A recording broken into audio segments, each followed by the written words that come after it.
Magandang araw classmates, andito tayo ngayon sa Rugby Farm. Pasyal tayo at itong range po yung una kong tiningnan dito classmate, no? Kasi preparation na talaga dun sa breeding. So sa ngayon, ang mga nakalagay dito ay yung ating mga ginamit noong 2024, 2025 na season.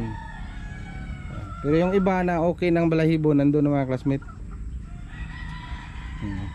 May baka tayo dyan. Ayan, 3 baka yan. Tingnan naman natin dito sa cording. Tingnan natin dito classmate kay medyo ano na sila, madami na kaming na i-cord.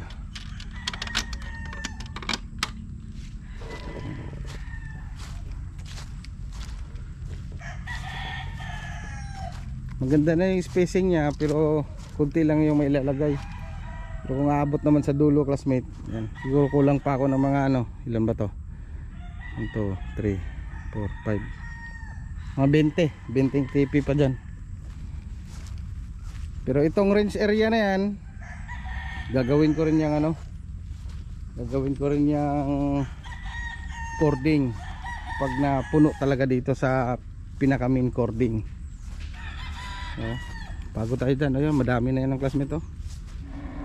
Silipin muna natin yung ating range area. Mainit na kasi siya classmate, ayan, oh. Pero hahatiin ko pa to sa gitna, masyado malawak to. Pag ganito kalawak kasi yung mga 300 isang batch, oh. Pero hindi naman aabot ng isang batch ko is 300 eh, mga 200 lang yan. So pwede ko siyang hatiin, para 3 butas ako. Lagyan lang ng net dito sa gitna. Tingnan natin yung ating mga nasa range. Gandang babae ito. Ay, ito Gilmore, oh. Ay hindi, round head, yan, oh. Mamili pa pala ako ng round head dito para kay classmate. Ayun yan, yung dark. Gusto niya dark yung kulay eh.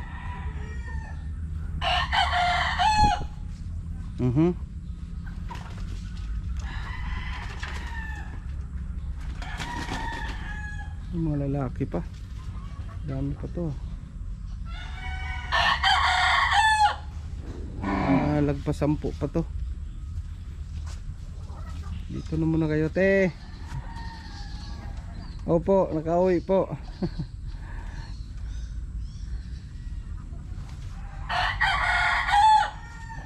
Gilmore.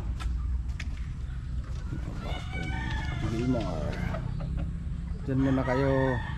Standby muna yan sila mit kay pang late board natin off season.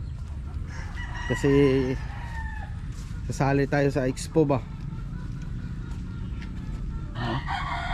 Kailangan ko mag off season mga June, isang batch lang classmate, kahit mga 150 lang pang expo ba. May white dito, kaanak pala ng white na babae, oh. Very good, babae pala yan. Wala kasi akong babae na ano, may isa lumabas.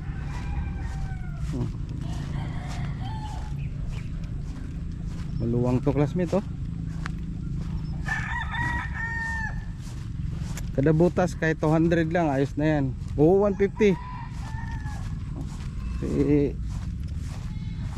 300 to 500 ano lang ako sisiw sa isang season, isang taon. Yan yung mga natutunan ko classmate sa mga farm tour. Hindi kailangan sobrang dami kasi yung area ko is maliit.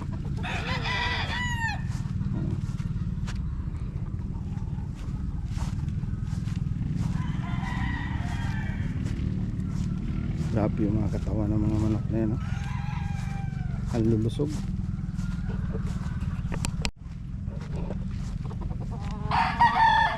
Yung mga palugunin natin Sali na naman tayo sa exam. Kasi mayroon akong bullstag eh. Mga 15 piraso tong early bird dito na palugon eh. I-selected na to classmate. So kahit may 7 bullstag, mga ganyan, 5 bullstag, pwede ako magsali, you know? So pati ito oh, yung mga nanalo eh. Grabe kainit.